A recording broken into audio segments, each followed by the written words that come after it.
যুবক, তোমাকে একটা বাস্তবতা বলি, তোমার বাবা তোমাকে কত ভালোবাসে। তোমার বাবার বয়স 35।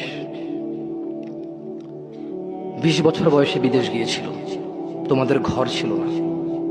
5 বছর জীবনের ব্যয় করে দিয়েছে। বাবা মা, আত্মীয় স্বজন, বন্ধু বান্ধব, ক্রিকেট, ফুটবল, ক্যারাম, কত দাওয়াত, কত আপনজন মারা গেছে। সব ব্যয় করে 25 বছর বয়সে দেশে এসে বিয়ে করেছে ঘর দিয়ে তোমার মাকে।